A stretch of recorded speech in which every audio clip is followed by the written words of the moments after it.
सहाफत का खून। हैदराबाद के बहादुर सहाफ़ी यूनुस राजड़ कातलाना हमले में शदीद जख्मी, अहलिया जहांबाग, 12 साल बच्चा भी जख्मी। पाकिस्तान में सच बोलना, हक लिखना और बातिल को बेनकाब करना गोया खुद को मौत के हवाले करने के मुतरादिफ बन चुका है। हैदराबाद के बेबाक और निडर सहाफ़ी यूनुस राजड़ पर अलीआबाद थाना हेटरी की हदूद में शफाकाना हमला किया गया। इस हमले ने सिर्फ एक सहाफ़ी को नहीं बल्कि इंसानियत, इखलाक और कानून को लहूलुहान कर दिया।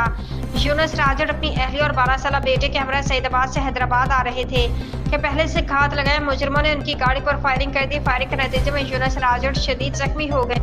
उनकी अहलिया जख्मों की ताब न लाते हुए जहां बहक हो गई, जबकि कमसन बच्चा भी गोलियों का निशाना बनकर अस्पताल मुंतकिल किया गया। यह हमला सिर्फ यूनुस राजड़ पर नहीं, यह हमला सच पर, कलम पर और पूरी सहाफत पर है। इख्तिलाफात अगर हैं तो उन्हें मर्दों की तरह हल किया जाए। औरतों और बच्चों को निशाना बनाना सिर्फ बुज़दिलों का शेवा होता है।